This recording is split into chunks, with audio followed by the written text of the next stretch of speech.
Welcome to Morningstar. In March, Chinese e-commerce platform JD.com launched a subsidy program to entice customers away from its rival Pinduoduo. The market doesn't seem to like subsidy because it typically compresses on profit margin. This is also against a backdrop where consumption recovery has been an uneven path.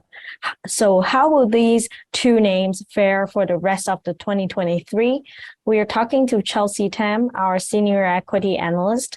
Hi, Chelsea. As we see shares in Pinduoduo outperforming JD year to date, what are the reasons for that? Yes, if we looked at the first quarter results, just taking revenue growth as an example, you can see that PDD was growing at 58% on a year-over-year basis. But if you're looking at JD, I think it's just growing at like a low single-digit percentage. So we obviously see that JD is losing some GMV, which is gross merchandise volume market share, to PDD. In addition to that, PDD has actually phased out a lower margin marketing tool last year in August. So that means that the base is relatively low for the first quarter. And also it is really gaining a lot of traction from consumers who want value for money products. It doesn't have to be very like cheap, low quality products. It could be branded products, but they are just selling at lower prices in PDD. So I think they are doing quite well at PDD. So in terms of the ratio in the online retail sales across the whole country, how do JD.com and Pinduoduo compare, and how would these trend over time?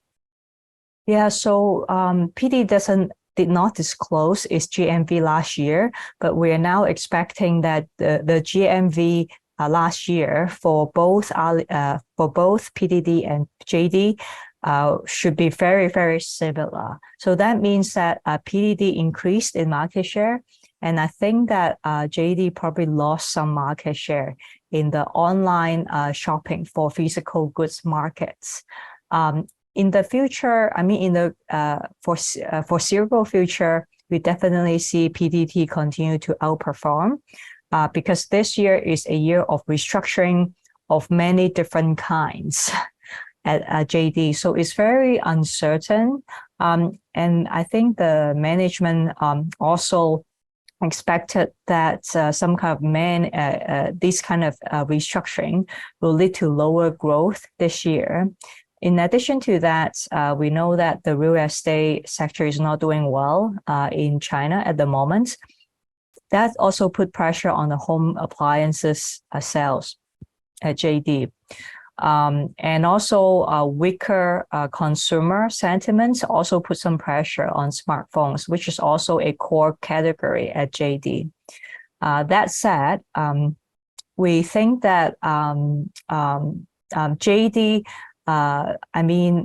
in the longer term, and same for PDD, they will actually all lose some kind of market share if we're looking at like a 10-year time frame, 10-year time frame, because I think they will all lose some market share to emerging new platforms. It could be live streaming, it could be WeChat video accounts, it could be some other new form of media.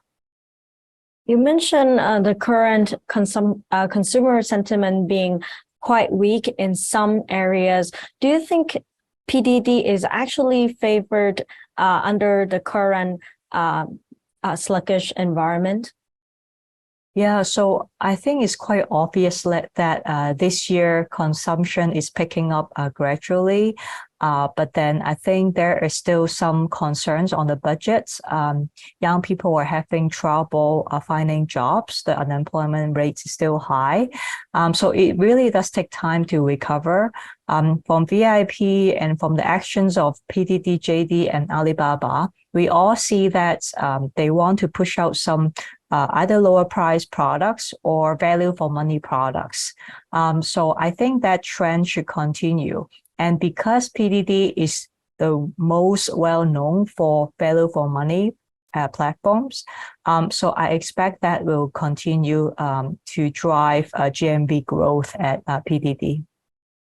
Lastly, on valuations, what are JD and PDD's estimates and ratings looking like right now?